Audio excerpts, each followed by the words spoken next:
I know it feels like all hope is lost. But together, we can stop Thanos. Hey there, film fans. You know what time it is. I'm Dennis O'Houlihan. I just saw Avengers Infinity War, and my review is in the can. If you're a regular spoiler phobe, all worried, don't be. I'm gonna be very careful to avoid them, only giving a general overview and my impressions of the film, although yes, I will throw out a few teases. Dropping just 2 weeks after Warner Brothers' blockbuster Rampage, Disney Marvel's Avengers Infinity War is the culmination of nearly 10 years of films set in the MCU. While the film definitely has its veritable high points, there are most certainly some low points as well, as the film ultimately struggles to keep from collapsing under the weight of its own overstuffed premise. Needless to say, film fans, we've got a lot to unpack. Dread it, run from it. The end is near. The best moments in Avengers Infinity War, Marvel's 2018 blockbuster shared universe corporate crossover event, aren't the ones that pit Earth's mightiest heroes against an army of space invaders. Indeed, Thanos ultimately proves to be little more than a bit player in his own film. He has the power in space stones. That already makes him the strongest creature in the whole universe. If he gets his hands on all 6 stones, Tony... He could destroy life on a scale hitherto undreamt of. After 7 years of build-up focusing on the mocap Machiavelli's thirst for power and his MacGuffin-fueled quest for the titular Infinity Stones, when the time comes for him to finally step on screen, he seems to have a case of stage fright, appearing only sporadically when the script calls for it, shyly shuffling in and out of scenes to deliver one ham-fisted monologue after another. One wonders if the notoriously ballooning CGI budget necessitated his scenes be cut short. So much so are they curtailed, many shots framed so that we only see the back of his head, or so that Thanos is standing just off screen. In true Marvel fashion, the best scenes in the film are the ones that gather the characters in a room and pit them against each other, the inevitable War of Infinity, delayed in favor of a much more entertaining War of Words. The result is a spring event movie that often feels playful and idiosyncratic, even as it skillfully delivers on its mandate to be just one more part of a larger whole.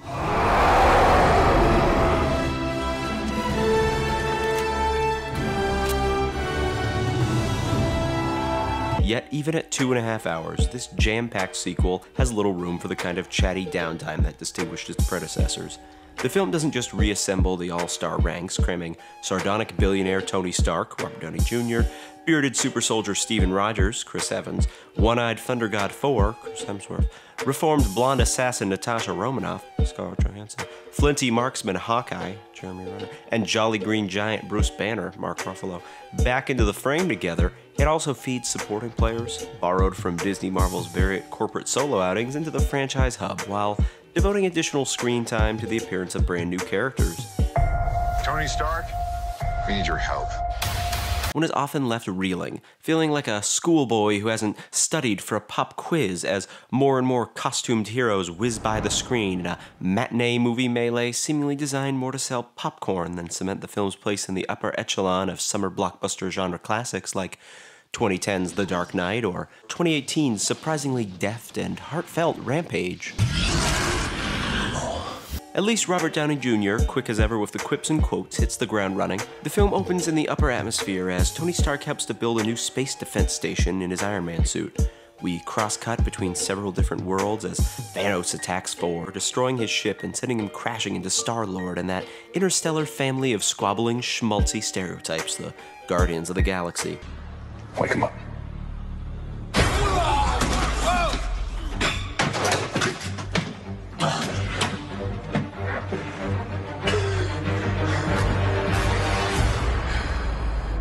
Who are you guys? Meanwhile, Black Panther, coming off the success of his own 2018 solo film, battles an infestation of giant mole-like creatures who have tunneled beneath Wakanda in what is no doubt a tribute to Jack Kirby and possibly a sly nod to the Fantastic Four. At T'Challa's side is none other than Stan Sebastian's Bucky Barnes, the erstwhile Winter Soldier, who has regained his memories and adopted the persona of White Wolf. How you been, Buck? Not bad. For the end of the world. We cross-cut from these super-heroic actions to an ill-advised scene set in a painfully twee New York City bar, pulled from the sketchbook of the world's most acerbically arbitrary art director, where a budding romance blossoms between Paul Dano's Vision and Emily Olsen's Scarlet Witch. Out of time.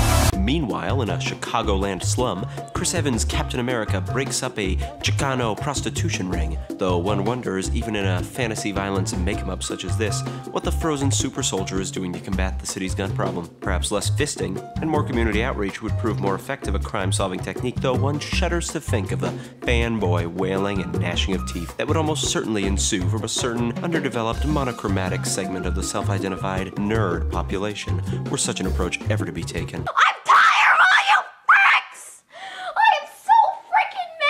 The film continues skipping around, further introducing new and fantastic characters, the likes of which would do Sir Barnum and Bailey proud in the freak shows of yore.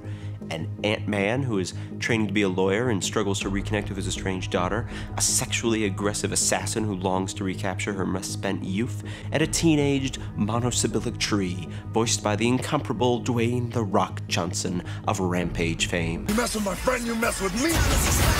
Anthony Mackie soars as the Falcon, one of the many newly introduced side characters sure to whet fanboy appetites. Benedict Cumberbatch is similarly sparkling as a certain bearded Sorcerer Supreme, and a digitally de-aged Tobey Maguire reprises his role as Spider-Man, stepping in for Andrew Garfield and calling to mind the technical wizardry brought to bear on the character of Grand Moff Tarkin in Disney's 2014 misfire, Rogue One. Thanos, with his muscular purple frame and expressive alien features, certainly looks different enough than the usual CGI and prosthetic pap.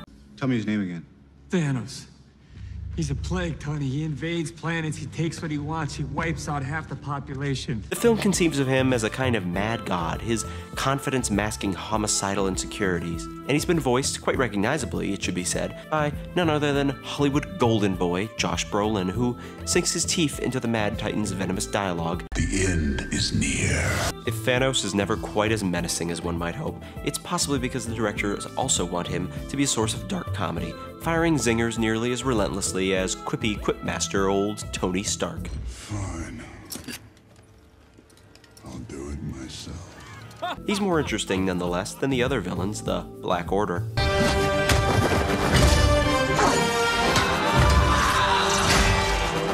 Corvus Glaive, a telepath whose powers are numerous and a little vague, invades the headspace of our heroes, and one pines to see what a Truffaut or Kubrick might have done with the material, rather than the decidedly pedestrian stylings of the brothers Russo. What did you imagine? The Olympics? Maybe even a Starbucks? As for the large, muscular villain, Black Dwarf, he has his moments, but none as remotely fun as what Dwayne Johnson did with a similar character in Rampage. In fact, the film could use any character as joyful and charming as that movie's George the Gorilla. Infinity War leaps across the screen. The Russo brothers get the elastic physicality and unreality of comic books, and they're decent enough at knowing how to frame a shot and keep it at focus, like a late overhead image of the characters arranged in a semicircle attacking in every which way, their sparkling laser beams and glistening fists flying through the zero-G environment of outer space as though it were a splash panel come to life. To wipe out half the universe. But by the fifth digital showdown, the endless CGI spectacle begins to feel a little numbing.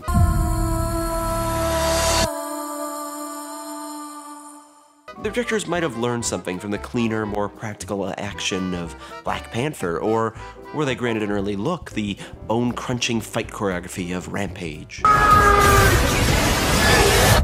Of course the wolf flies. Here and there, a lull arrives like a gift from Asgard. The Russo brothers, as if desperate to slow the pace for just a moment, have the team lay low on an alien planet where they plan to ambush Thanos and stop him from stealing the fabled Infinity Stones. And it is here where we learn a little more about Ruffalo's thinly sketched gentle giant, the Hulk, who has been hiding on said alien planet since the granted scene of Thor Ragnarok. Bathe the stowaways in your blood. Dano, once the voice of Stark's computerized butler, gets a few affecting moments of his own, including a soulful, climactic speech that artfully forms the film's hastily posed questions about humanity's future. Less successful is the romance between Johansson's Black Widow and the pre-teen age Spider-Man, with an age gap between the two that feels more icky than sticky in the age of Me Too. In this overstuffed, overzealous, marquee-defying cinematic yearbook, certain heroes, Batman and Superman in particular, seem conspicuous for their absence. Do you bleed?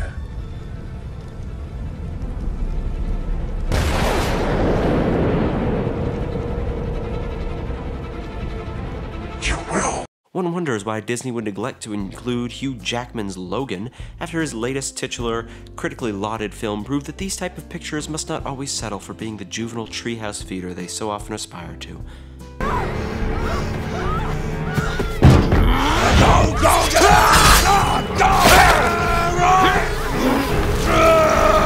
Perhaps Michael Eisner's Disney thought it best to avoid unkind comparisons, or, if Hollywood whispers are to be believed, Jackman simply balked at the proposed film's sub-$20 million paycheck. Fresh off the success of the similarly themed crowd pleaser, he's a great showman. It must also be said that with a cast this large and overstuffed, one can't help but feel encumbered by the somewhat shocking, suffocating whiteness of the cast, with nary a voice of color in sight, save for Idris Elba's invigorating Black Panther, reprising his critically acclaimed role from earlier this year, though alas, his more colorful sidekicks, including sister Nakia and one-time foe turned brother-in-arms Killmonger, are nowhere to be seen. At the film's climax, Loki makes his final appearance, sacrificing himself to save his friends and destroy Thanos once and for all, becoming the film's sole casualty, save for a pre-credits Hawkeye death that may as well happen off-screen. We're all gonna die! There's a spaceship! Everyone die! Loki as hero is a sweet idea pushed to the margins, where just about every plot point that doesn't advance the overarching Marvel agenda must reside. Only when Infinity War stops for air, dispensing briefly with the talk of gauntlets and gods and the setup for future installments and the collision of digital ones and zeros, does the chemistry among these various marquee attractions respark. There's a wonderful scene, for example, of everyone crashing a college party, Downey's Tony Stark moving on barely legal college girls and downing cold ones while some urban top 20 beat plays off laptop speakers in the background. Tony, for a hot minute, feels back in his element as he fumbles with something in his pants. Or maybe he can just relate, struggling as he is to make something very heavy look light. If you're looking for cinematic superheroics, you're better served by the similarly themed Rampage, which is free from the limitations of comic book storytelling, while still managing to operate in the same sword and sorcery themed space. What's happening to my friend? I'm gonna figure this out, George. I promise. This picture is getting a hard 3.5 out of 10. Join us next time, film fans, where I'll be teaming up with fellow film aficionado John Grady Gritz for an in-depth, deep-dive discussion of Disney's Solo, a Star Wars story. What do you think? Well, what do you know?